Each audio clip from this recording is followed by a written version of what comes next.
Matar para contar.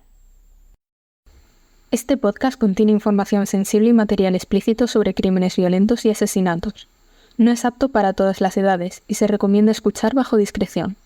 Si te sientes incómodo con este tipo de contenido, por favor, no continúes escuchando. ¿Qué hay detrás de los asesinatos en serie más conocidos de España? Bienvenidos a Matar para contar, el podcast donde nos adentramos en la historia detrás de los crímenes seriales del país, desde los hechos hasta los individuos responsables. Cierren los ojos un instante y piensen si alguna vez han contemplado la posibilidad de asesinar a alguien. ¿Saben cuántas personas en promedio han contemplado la posibilidad de asesinar a alguien? Más de un 90% de los hombres y de un 84% de las mujeres. Esto es una cita de Edward Punset en una entrevista y llama la atención el porcentaje tan alto de gente que piensa en asesinar, ¿no? Que al final no piensas que una persona que te vayas a encontrar por la calle o un familiar o un amigo, alguien que veas todos los días, una persona totalmente normal, vaya a ser un asesino. A ver, yo creo que es algo que no tenemos muy en cuenta, pero seguramente ya nos hayamos cruzado a lo largo de nuestra vida con algún asesino en serie, pero tampoco le ponemos como mucha importancia a eso, porque también es como difícil identificarlos. También es que están muy sujetos a muchos estereotipos que nos marca tanto el cine como la literatura, como todo. Entonces, yo no sé si tú tienes algún estereotipo de cómo piensas que es un asesino en serie. A ver, lo normal, yo creo, en el imaginario colectivo viene a ser pensar en que es un hombre, normalmente blanco, y normalmente se piensa que los asesinatos se cometen por motivos sexuales o incluso que esa persona tiene una especie de obsesión por matar, que no puede dejar de matar. Y también se piensa mucho que es una persona como que tiene una inteligencia superior a la del resto de las personas. Me ha llamado la atención que lo primero que has dicho ha sido que es un hombre. Uh-huh.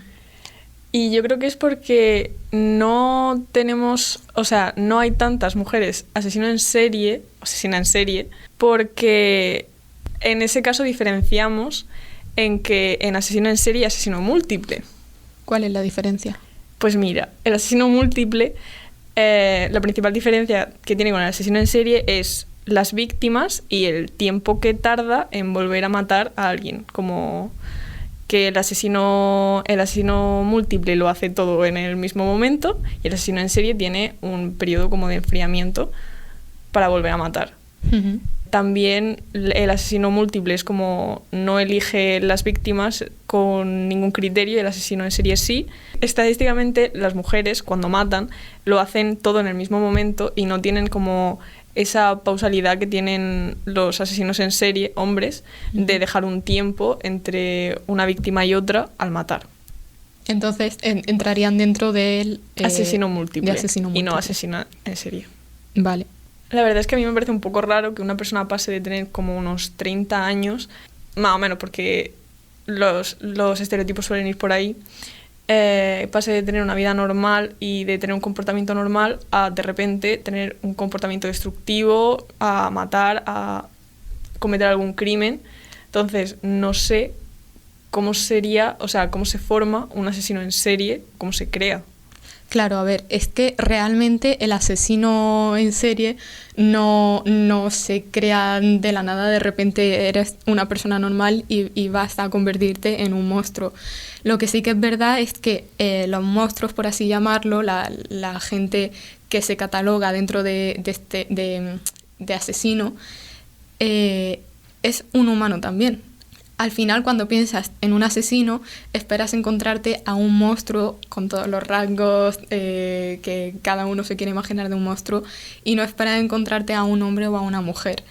Pero la realidad es que todos los monstruos que nos rodean son humanos. Uh-huh. Y ahora más adelante vamos a hablar de cuáles son las vivencias, los rasgos que tiene la psicología de un asesino.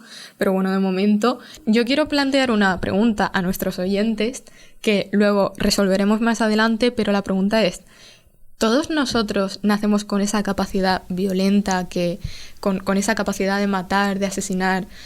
que tiene un asesino, porque es un rasgo inherente a la personalidad humana, o por el contrario son las experiencias que vivimos, los traumas de infancia, las patologías, las que conforman un poco esa personalidad que va a tener un asesino en serie.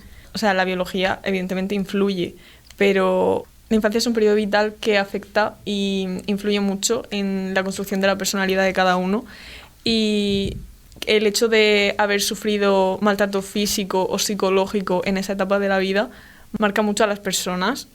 También, por ejemplo, la época de la adolescencia, cuando los niños empiezan como a salir más de casa y a hacer más cosas fuera. Si no tienen una buena salud mental desde la infancia, pues pueden empezar a hacer como actos crueles contra animales o vandalismo o cualquier cosa por no haber sido educados correctamente. Y también cuando entran en la escuela, el rendimiento escolar y todo eso, los asesinos en serie potenciales, por decirlo de alguna manera, tienen como irregularidades en el rendimiento, porque aunque son inteligentes, no consiguen enfocar su potencial intelectual hacia la escuela. Uh-huh.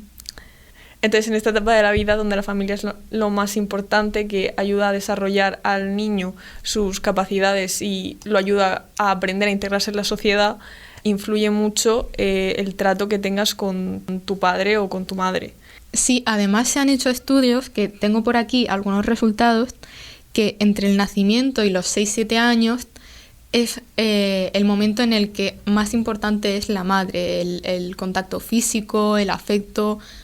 Entonces, la mayoría de los asesinos a los que se les hicieron estos estudios no habían tenido un contacto directo con su madre, o habían tenido pues esa época pues nada cariñosa, poco afecto, poco cariño, y se había demostrado que eso había influido más tarde. Luego también en la etapa entre los 7 y los 12 años, en la preadolescencia, es muy importante una figura paterna, porque la figura paterna, como la sociedad entiende lo que es un padre o una figura fuerte que imponga límites. Entonces, daba la casualidad de que más o menos a la mitad de estos asesinos a los que se les había hecho el estudio, habían perdido esa figura paterna. En algún momento pues se había ido de casa o había muerto o cualquier circunstancia, y habían terminado teniendo problemas a raíz de eso, no solo de que no se sentían acogidos en casa, sino que además no comprendían los límites del bien y del mal, porque era esa figura paterna la que le tenía que marcar esos límites. Y encima la situación de perder a un padre hacía que no se sintiera arropado por los grupos, porque los chicos y chicas de su edad sí que solían tener padres. Entonces el niño, en este caso el futuro asesino, se distanciaba de los grupos, se aislaba y empezaba a tener pues eso, problemas de relación. Luego también es una época muy importante para el desarrollo de la sexualidad, entonces empezaban a experimentar su sexualidad de forma interna y no de forma externa, que es lo natural y lo sano hacer. Sobre la sexualidad, que también se han realizado estudios sobre este tema en asesinos en serie, salió como resultado que la mitad de los asesinos a los que se le había hecho el estudio no habían tenido nunca una relación sexual normal con una persona adulta. También todos ellos eran conscientes de que estas relaciones no habían sido normales y estaban resentidos por ello. Para la gente normal, el sexo forma parte del amor, pero los asesinos en serie, al no haber experimentado ese amor desde la infancia, el sexo para ellos se lleva a cabo con una persona a la que no consideran ni individuo y casi ni ser humano. Entonces, todo lo que tiene que ver con el sexo para ellos es algo que se han imaginado, que viene de su propia imaginación. Claro, al final, todo lo que tiene que ver con sexualidad en asesinos en serie parte de la fantasía. Lo que verdaderamente lleva a los asesinos en serie a matar son sus fantasías. Quieren recrear lo que tantas veces han visto en su imaginación desde que eran pequeños. Uh-huh. Mientras que una persona normal puede fantasear con aventuras sexuales, un asesino en serie lo relaciona el sexo con actos destructivos. Uh-huh. También la gente normal acepta que esas fantasías pues, no se pueden llevar a cabo porque están integrados en la sociedad y entienden cómo funciona el control social. Sin embargo, los asesinos en serie, como no han tenido esos límites desde la infancia, pues no piensan que puedan ser detenidos al cometer sus fantasías. Entonces, la imagen que tiene el asesino de la vida en general es la que le va a llevar luego a cometer esos actos en contra de la vida. Sí, es un desencadenante. Lo que hace que un asesino comience a matar se denomina estresor, que es el estresor previo al crimen, y puede ser una acción tan cotidiana como que se te rompa el coche, te despidan, te deje tu pareja.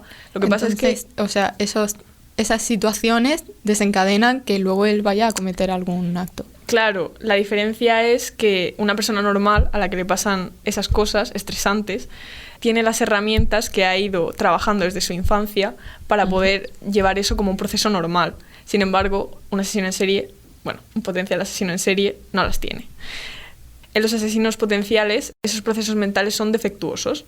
Estas situaciones hacen que la presión aumente en el potencial asesino hasta que llega un momento donde aparece una víctima potencial y el asesino puede llevar a cabo ese crimen. Una vez el asesino comete ese acto violento, se ha cruzado un umbral. El asesino, cuando comete el crimen, se siente asustado, pero también emocionado. Pero es un punto de inflexión, el primer crimen que se comete. Claro, o sea, después del primer crimen, el asesino espera ser detenido, pero eso no ocurre. Entonces... Ahí es cuando se convierte en un asesino en serie. Claro. Lo más común es que su egocentrismo lo lleve a querer cometer más asesinatos pensando que no lo van a detener. Uh-huh. Y entonces empieza a enriquecer sus asesinatos con detalles del primero y a planear los siguientes. Entonces el primero, a lo mejor el primer asesinato pudo tener algo de espontaneidad, pero el segundo va a ser mucho más preparado y mucho más violento. ¿Y qué tiene que pasar para que ese asesinato ocurra? ¿Influye algo más? Pues mira, existe una teoría en criminología que se denomina actividades cotidianas, que son como tres factores que tienen que coincidir como para que se dé el delito. El primero de ellos es un sujeto motivado para realizar la acción, la presencia de una víctima que sea apetecible para el sujeto y la ausencia de guardianes que puedan impedir que esta acción se lleve a cabo. La presencia de una víctima apetecible, ¿qué significa? ¿Qué hace apetecible a una persona para que un asesino quiera matarla? A ver, realmente cualquier persona puede ser víctima de un asesino en serie en potencia, pero no todo el mundo tiene las mismas probabilidades. Uh-huh. Por ejemplo, las mujeres que se prostituyen suelen ser víctimas ideales para los asesinos en serie porque estas como que pueden desaparecer durante un periodo de tiempo relativamente largo sin que se dé la voz de alarma y también porque se exponen a estar en presencia de posibles asesinos.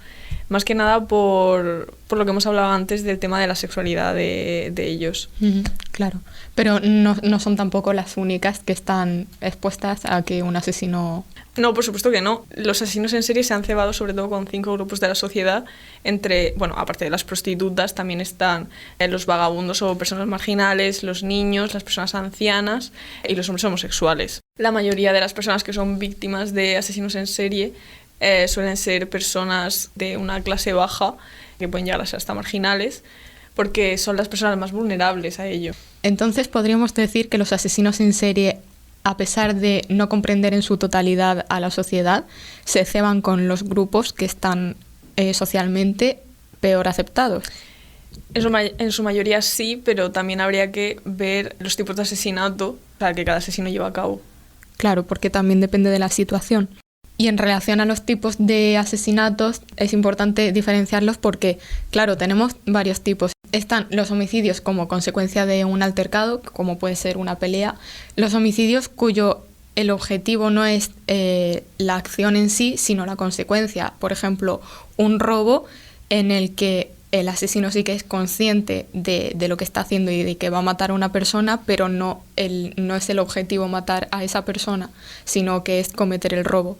Luego están los homicidios en el entorno familiar y luego ya serían los homicidios accidentales. Pero bueno, en cualquier caso, igual que existen distintos tipos de asesinato, también existen distintos tipos de asesino. Claro, al final el diagnóstico de un asesino en serie suele ser el de psicópata, una persona ajena a comportamientos morales, a comunidad moral, que tiene solamente las emociones negativas de una persona y que no ha conseguido desarrollar las positivas. Vale, entonces todas las personas que son diagnosticados como psicópatas terminan convirtiéndose en asesinos en serie. No, a ver, aquí hay que hacer una diferenciación. Sí que todos los asesinos en serie son psicópatas, pero no todos los psicópatas son asesinos en serie. Más que nada porque la psicopatía tiene unos rasgos de personalidad que, si no llegan a ciertos extremos, no tienen por qué acabar haciendo a la persona que cometa actos delictivos. Sí, de hecho, hay algunos rasgos positivos dentro de la psicopatía, que bueno, es verdad que muchos de ellos tienen una personalidad atrayente, es decir, su presencia como que nos embriaga de alguna forma, nos resulta hipnótica, y al final un asesino puede terminar siendo intrépido y confiado, por ejemplo, aunque también puedan tener la parte de que la tienen, de hecho, de despiadado o muy centrados en su objetivo. Si bien es cierto que no necesariamente tienen que ser violentos o no en su día a día son violentos, reservan también la violencia a momentos concretos. También es verdad que hay conceptos como la belleza o la fealdad que entienden como de una forma muy superficialmente, y otros conceptos como bondad, maldad, horror, amor o incluso humor son conceptos que pueden no llegar a entender. En cualquier caso, estamos hablando de que si en un hipotético caso pudiéramos nivelar el control de esos rasgos de personalidad como si se tratara de una mesa de mezclas de un estudio, podríamos obtener personalidades muy interesantes que jueguen un papel importante en la sociedad de hoy en día. Por ejemplo, una persona poco empática, con sangre fría y con una fortaleza mental grande, podría tener un papel muy importante como un cirujano, por ejemplo. Claro, o sea, además hay análisis que han revelado que ciertos atributos psicopáticos están más presentes en, por ejemplo, líderes de negocios que en criminales perturbados. O sea, rasgos como la falta de empatía, el egocentrismo, la independencia, la concentración. Al final, la zona que separa la psicopatía funcional de la disfuncional no depende de la presencia de estos atributos de los psicópatas en sí, sino de los niveles y la forma en la que se combinan. La psicopatía en sí es como una espada de doble filo que corta por ambos lados. Los psicópatas parecen poseer como una personalidad que muchos de nosotros daríamos la vida por tener.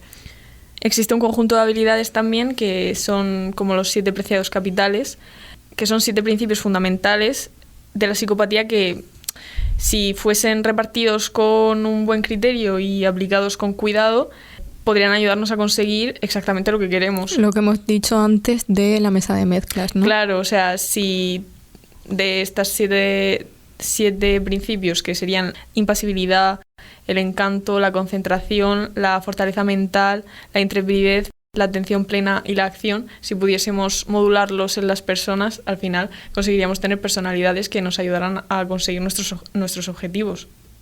Pero claro, estos rasgos no se pueden regular verdaderamente en las personas. Entonces, si a muchos de ellos les sumas lo de la infancia traumática, la falta de amor en la familia y todo eso, al final acaban surgiendo psicópatas que sí se llegan a convertir en asesinos en serie.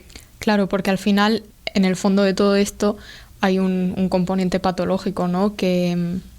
que juega un papel importante, pero de hecho tenemos constancia de que no siempre se ha considerado que el asesinato pudiera tener una base patológica. Históricamente tampoco había habido muchos registros de asesinatos en serie, porque en un principio, sobre todo en la época de la antigüedad, había algunas situaciones en las que estaba socialmente aceptado, y posteriormente sí que se empezó a atacar un poco a los asesinos, pero más desde la base teológica, porque se los veía como brujas, como vampiros, como monstruos, y como estamos diciendo, hasta ese momento no se había pensado que pudiera haber algo más en el fondo de todo el asunto. Dentro de estos problemas patológicos podemos hablar de una teoría que se llama la teoría de la identidad fracturada, que consiste en que, es también a raíz de un estudio que se le hizo a algunos asesinos que aseguraban no haber sido ellos mismos los que habían cometido el acto delictivo.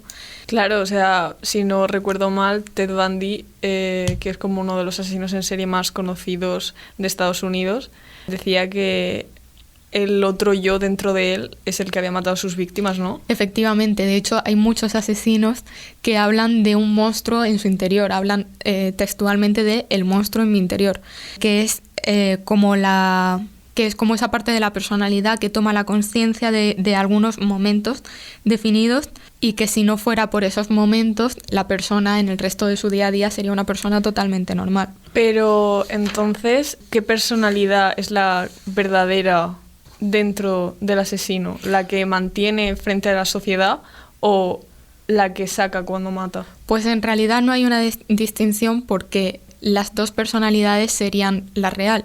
Es un conjunto, lo que pasa es que depende de la persona la cara que quiere mostrar. Al final es una especie de actor que se muestra ante una audiencia. Entonces, en su día a día sí que puede estar interpretando el papel de un tipo de comportamiento, pero detrás de esa fachada pues sigue estando la identidad oscura que va a tomar el control en determinadas situaciones. Luego también dentro de los rasgos que has estado explicando, me parece importante señalar que hay un artículo que se llamaba The Dark Core of Personality, que hablaba de que había características como por ejemplo el egoísmo o la propia psicopatía que compartían un núcleo común que se llamaba factor D, que proviene de dark, o sea sería un factor oscuro, que aparecen algunos rasgos de la personalidad como pueden ser el maquiavelismo, la falta de ética y del sentido moral, el narcisismo, el sadismo, incluso el interés social y el material.